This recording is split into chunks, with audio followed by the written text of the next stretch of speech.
Salam sejahtera Malaysia, denyut nadi suara rakyat bergema di channel ini. Jangan lupa tekan butang subscribe, like dan share. Malaysia kita punya, cintai Malaysiaku, kita jaga kita.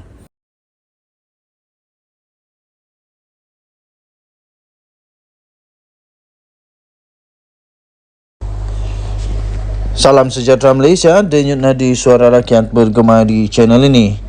Tun Mahathir sekali lagi membuat kejutan dan menjadi perhatian. Berita ini dipetik daripada bharian.com.my, baru sebentar tadi diterbitkan dan diterima. Kalau menang beberapa kerusi PRN, apa mudah boleh buat, kata Tun M.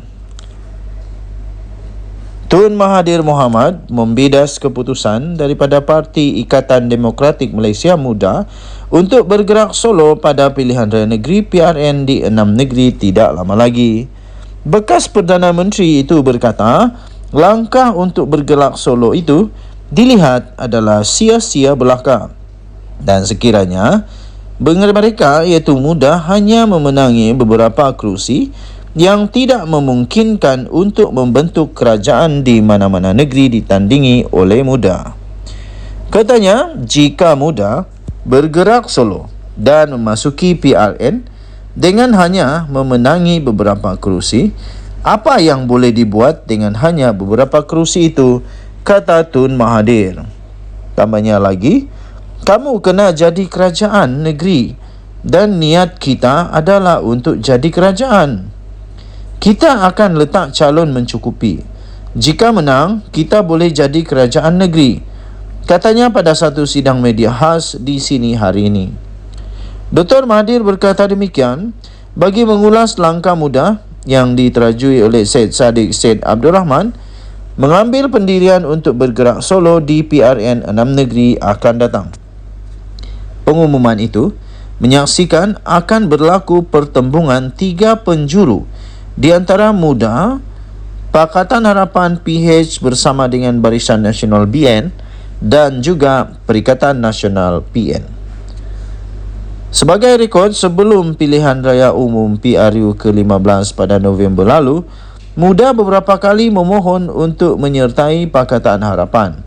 Tetapi difahamkan, sehingga pada ketika ini PH belum lagi memberikan sebarang maklum balas. Pada hari ini, muda menegaskan niat parti itu untuk bekerjasama dengan PH bukan sekadar tidak dilayan, malah diperleke. Susulan daripada itu, Syed Saddiq menegaskan anggapan yang menuduh pihaknya tergesa-gesa dan enggan bekerjasama dengan Datuk Seri Anwar Ibrahim sebagai satu dakwaan yang tidak berasas.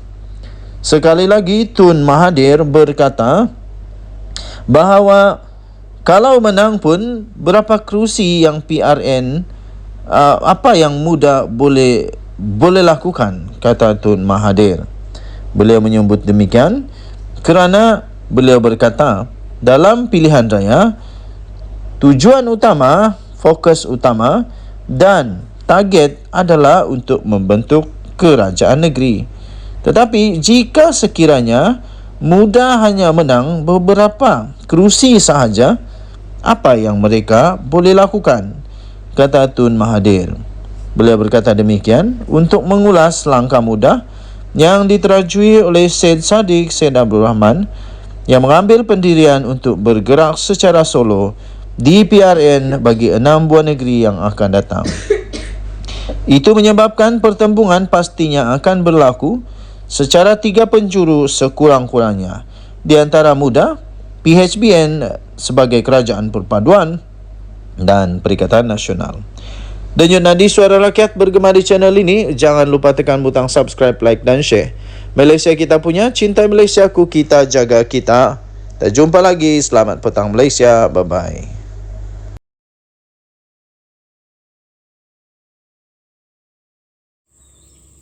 Salam sejahtera Malaysia, denyut nadi suara rakyat bergema di channel ini. PDRM membuat keputusan dan mengumumkan satu perkara yang amat mengejutkan pas di kala persiapan akhir untuk pilihan raya negeri. Polis Diraja Malaysia mengesahkan akan merakam keterangan daripada Adun Kubu Gajah. Polis akan merakam keterangan Khalil Yahya berhubung poster palsu yang telah dikongsikan beliau di dalam Facebook miliknya. Polis akan merakam keterangan Khalil Yahya berhubung poster palsu mengenai pelantikan ahli Parlimen Seputi iaitu Teresa Hock sebagai pengerusi Felda. Ketua Polis Daerah Brickfields iaitu Assistant Commissioner Ami Hizam Abdul Syukur berkata, ahli Dewan Undangan Negeri Adun Kubu Gajah itu dipanggil hadir ke Ibu Pejabat Daerah IPD Taiping Selasa ini. Katanya dalam kenyataan itu, janji temu sudah dibuat untuk rakaman percakapan Khalil pada jam 10 pagi di IPD Taiping, katanya kepada Harian Metro. Harian Metro semalam melaporkan polis telah pun menerima laporan dibuat oleh Teresa Hock berhubung poster pelantikannya sebagai pengerusi Felda. Siasatan polis mendapati berita palsu itu berasal daripada laman sosial Facebook Khalil. Kes itu disiasat mengikut Seksyen 504 Kanun Keseksaan serta Seksyen 233 Akta Komunikasi dan Multimedia 1988. Okey, so di sini kita akan nampak nanti, kita akan tahu nanti di mana asal sebenarnya poster itu.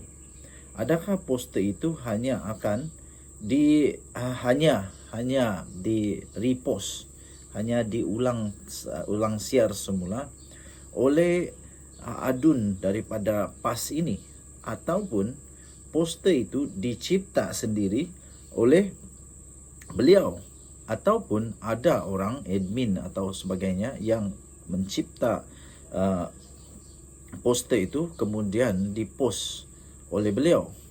Dan nanti kita akan lihat, akhirnya nanti polis akan siasat juga siapakah yang pertama post poster palsu ini. Dan di sana nanti kita akan tahu kebenarannya.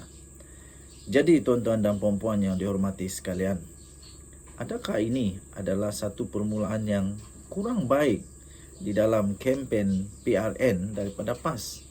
Dan adakah ini satu cabaran yang bakal akan dilalui oleh Pakatan Harapan, iaitu akan ada berita-berita yang dipost yang tak sahih, yang palsu.